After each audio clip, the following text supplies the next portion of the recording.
Hello and welcome back to Cars.co.za. I'm David Taylor, and in today's video we have 16 cylinders, over 1,000 kilowatts in total, as we review two of the latest AMG products.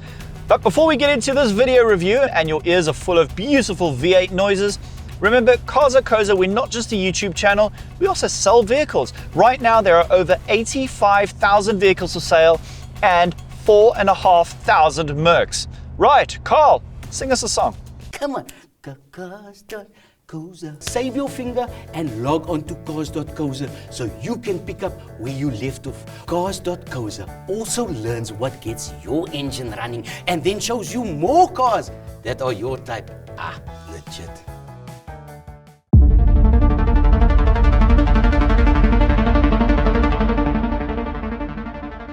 Right, 7th generation SL Part 2. You may remember November 2023 when Ciro De Siena drove a yellow SL through Sea Point. Now, look, that car was stunning. It looks incredible, but there was one major problem. Personally, I didn't have a problem with that 2-litre 4-cylinder turbocharged engine, but I feel like that is more appropriate in the likes of your A-Class, your CLA, your GLA, and so on.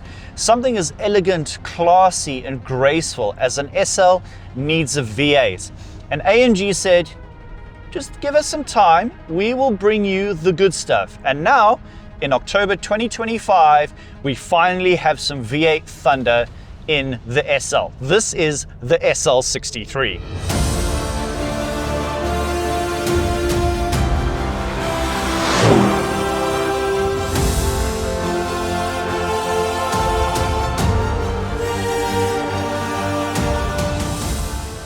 Right, and before I get into the specifics of the new SL63, the performance, the space, the gadgetry, and so on, I just want to talk about my favorite feature. It is the active exhaust. And yes, the car already has one, but this is what I'm going to call the Dave active exhaust. So I'm just going to stop, push that button, and we're going to do this. Now, this active exhaust also gives you extra view outside. Look at that. Wow, I can actually see the sky. Now, I'm wearing my hat today because convertibles and gingers do not mix. I'm probably only going to get sunburnt on a full moon. So, right, top down, roof soft top closed completely. Right, race mode. Let's go.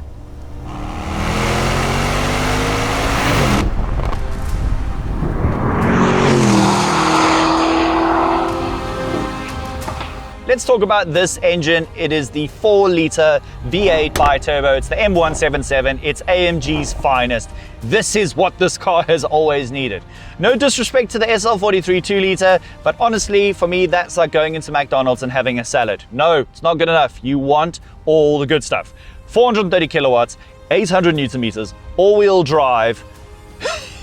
It is so fast. And just to show you how fast this thing is, let's do a little launch.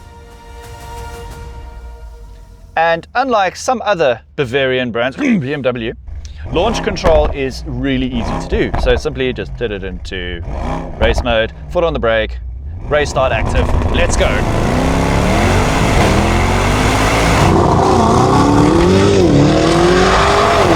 And there's 100. That's 100, just like that. Officially, Mercedes-AMG claims 0 to 100 in 3.6 seconds. I've had this car, and I'm putting the testing data on your screen right now, 3.50 to 100. In something as elegant and graceful as this is meant to be a Grand Tourer. This is meant to be gentle, open road, boulevard cruising, just showing off casual drives to the golf club. No, 0 to 100, 3.6 seconds. That is stupidly fast.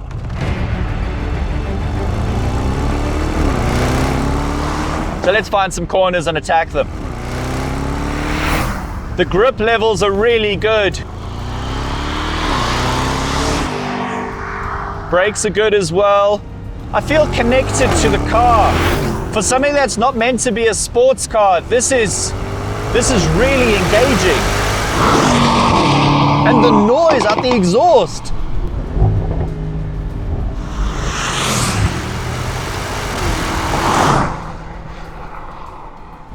I'm going to turn in really tightly here, and this is where you can feel the technology like the rear wheel steer come into play. Oh, there's so much grip. This is what the SL should have been from day one, this iteration of SL, the 7th generation. Jeepers. This thing is incredible. So yeah, this car is a straight line bullet, but as simple as these little modes, you can just dial it back all the way into comfort, put your arm, there we go. I've got the good old heated seats, and on a day like today, I've got the air scarf, which is that lovely Mercedes cabriolet feature where hot air comes out of here and kind of keeps you warm. And I think on a coldish day like it is today, it's probably about 15 degrees and a bit cold, a bit threatening. Like, this is actually a really nice convertible experience. And I will be honest, this is not my favorite type of car, because look at me, I'm a ginger. Gingers get sunburnt. So this is why I got a hat today and I've already put sunblock on. So yeah, this is a really comfortable cruiser.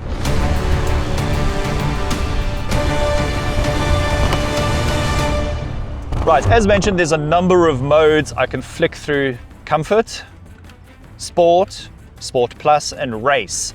And I feel like there's one little compromise. Yes, comfortable does what it says on the tin. This is comfortable, I can mind my own business, whatever. But if I put it into like sport plus and race, the car sharpens up and stiffens up. And I think it's a little bit too hard for some of South Africa's roads. I mean, this road we're on right now, I mean, it is magnificent. It is smooth, it's near as damn it perfect. But I think on some rutted and corrugations, you're gonna start hearing some creaks and it's gonna start like punching through into your spine and you're gonna be jolted around. So that's not great. So I think other iterations of SL were a little bit more softer, but I think AMG going, you know what, you're buying an AMG, you want AMG goodness.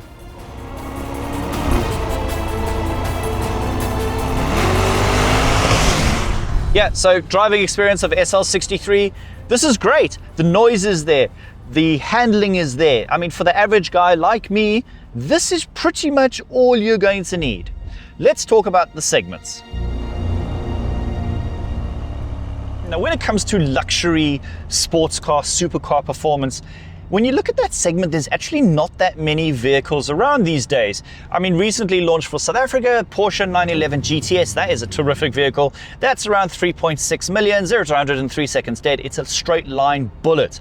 You can also consider things like the BMW M8 competition, that's still floating around, ballistic fast, a little bit more practical, and a really talented high performance all-rounder. But for me right now, the biggest rival to the SL63 doesn't come from any other brand. There's a product from AMG that bends the laws of physics, and here it comes right now. Hello, Dave.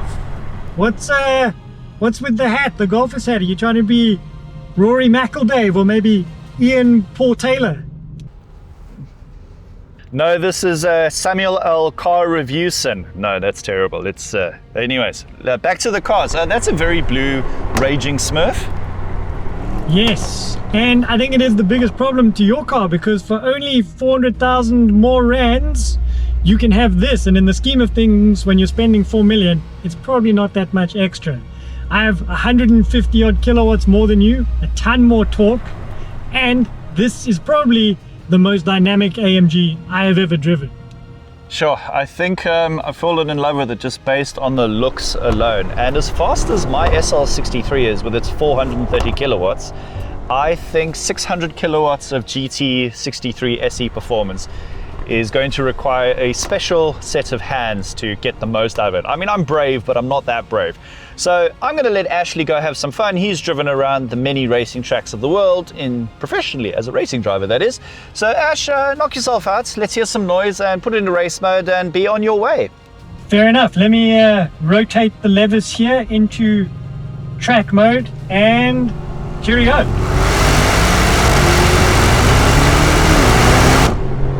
Wow, that sounds so good. I mean, I'm going to try keep up. No, he's still pulling away. So this is the very car that did the Simola Hill climb faster than a 911 Turbo S. And that's pretty much the fastest road car that you can get out there that doesn't have a roll cage in it or has GT2 badging on it. It is insanely fast. Like crazy fast. I don't actually know if you need 600 kilowatts in a road car. I think we peaked at around 450. But when you're in a straight line, it is nice to know that you can basically outstrip anything for pace.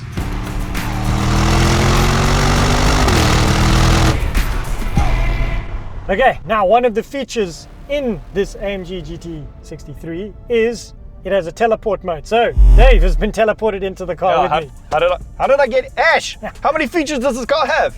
Anyways. All of them. Anyways, so Dave is going to join me for a few performance runs. We'll start off with a 0 to 100, and the claim time is what on this? 2 point what? 2.8. It is mad. That's nuts. I do want to feel what that is like. Okay, and I've got our trusty testing equipment here. Okay, brace yourself. Right, launch it, baby.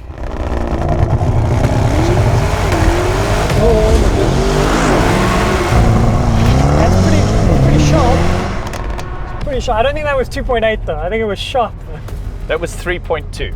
3.2. We're 4/10 off. That's like 15%. Well, let's do another run here. I want to do a sub 3 launch. I've never done a sub 3 launch before.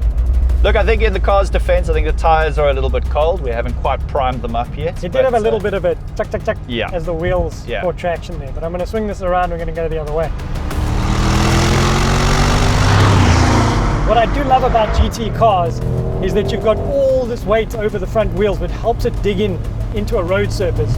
On a track, maybe not so good, but on road surfaces, having the weight over the front heats up those tires at the front, makes it dig in, provides you with a little bit of extra stability on the front. But it does make the back a little bit lighter, but we have traction controls and such and such. But this is so amazingly well balanced. How's that rear wheel steer working for you? I haven't turned sharp enough yet to use it, but it kind of adds to that stability at high speed.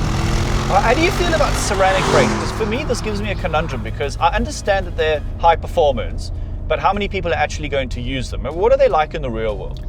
In everyday driving, commuting, that kind of stuff, you're never going to use the ceramic brakes, and what you're going to find is that they don't have the bite. Okay. Like coming to a standstill, you're more likely to run into something. But if you're doing like a mountain pass or a track day, they come in more handy than you'll ever know. It'll be the best performance part you'll ever own. But you do need to use them. They're a 1 horse pony. They are only good for track days and mountain passes when you are heavy on the brakes consistently, because you don't get that brake fade. And once they are warped, you get such a good bite out of it. So there you have it, consumer advice. If you have ceramic brakes, please use them. All right, should we do another launch? I want to see if I can get this under 3. Right. 3. Okay, testing equipment loaded, and off you go, Ash. Okay. That was better. And there we have it, 2.95. I've done a sub 3! Yes! That is so fast. This is the second fastest car we've tested at Cars.co.za. The first one was the 4-door version of this, the GT63. Now this should be quicker because it's smaller and lighter, but 2.95 to 100. That's staggering, isn't it? And it's a plug-in hybrid. They're going, yeah, you can have a 4-litre V8 and a 150 kilowatt electric motor. I will secretly admit my favorite part about this car is when the electric battery runs out and it just leaves you with the V8. I don't like the consistently swapping between them in drive mode. And I feel sorry for AMG because like many brands at this time, 2025, they're going, well, we need to look towards the future and be a little bit more sustainable and a little bit more efficient. But we have a legacy of incredible V8 and V12 engines made in a Falterbach. Did I get that right? A Falterbach. A Falterbach, yeah. And now you have a car which combines both hybrid and monster V8. And sheesh, this thing's pretty special, isn't it? It is. I don't know whether it would be any worse without the hybrid aspect of it. It hides its weight amazingly well, but I still feel that if you took out, let's say, 200 kilograms of hybrid system. Yeah, that's the 6 kilowatt battery. Would I notice any difference? Would it be any less dynamic? Would the speed be any less amazing? So basically it would be an SL63 coupe. Oh no! I mean, they're on the same platform. I've chosen the wrong car here. But I want it to look like this.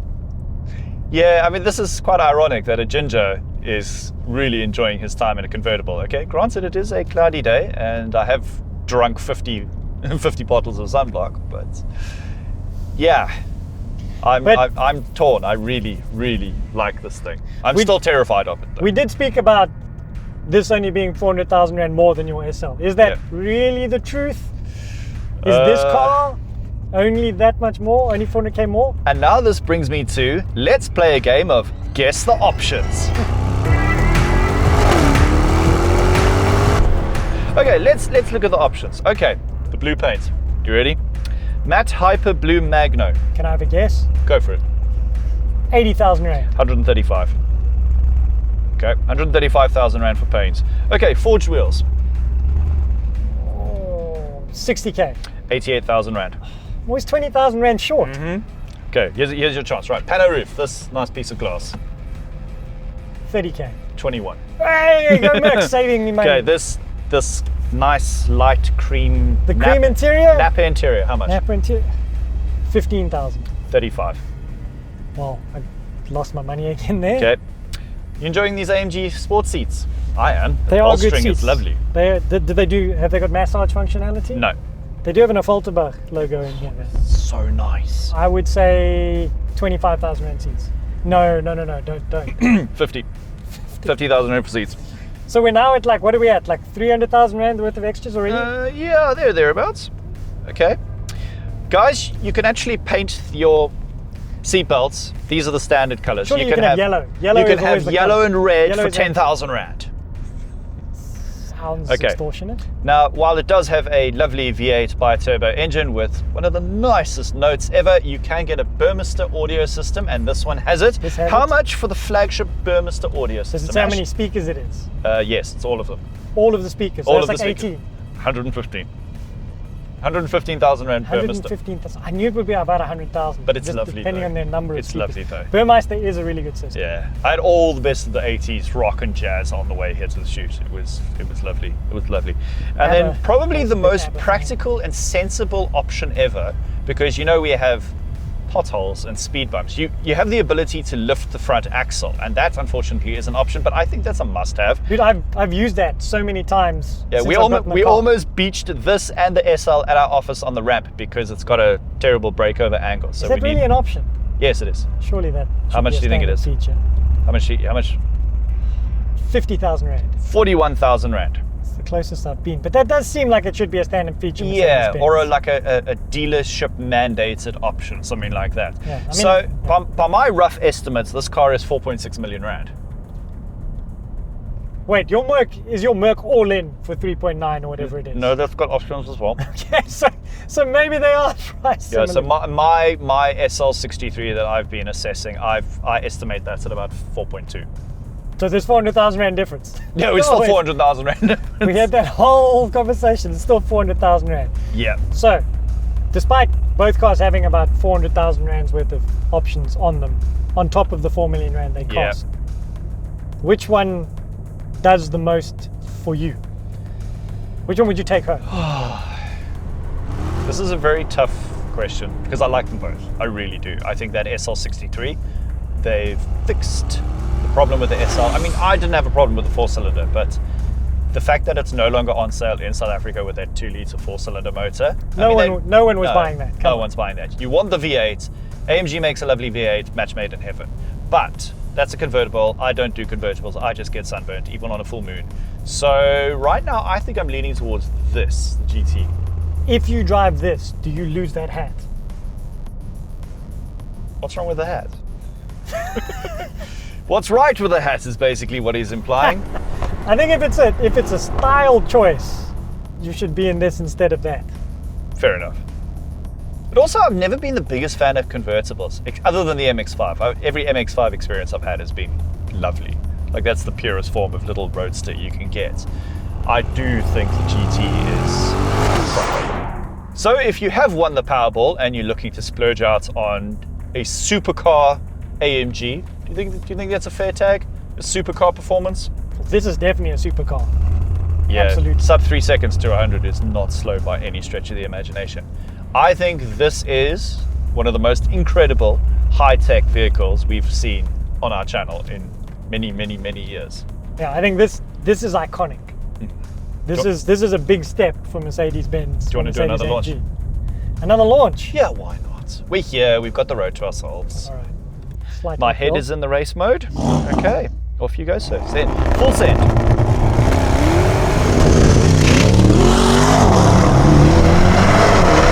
That was quick. I reckon 2.99. Yes, exactly. 2.99. That felt like a 2.99 to me.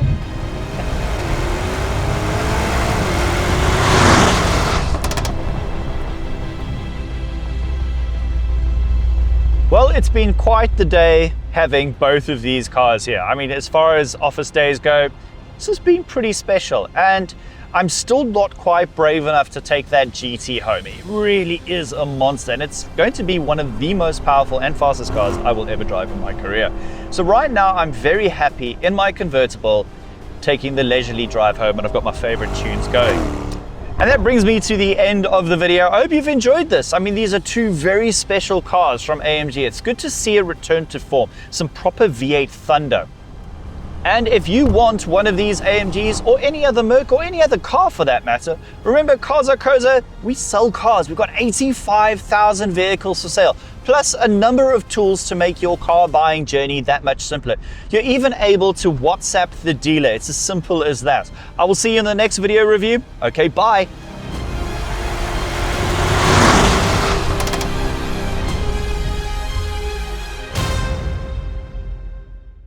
Wanna buy a Honda? Cars.co.za is the smartest way to go when looking for your next car. With a simple search engine that even speaks South African. Download the Cars.co.za app now.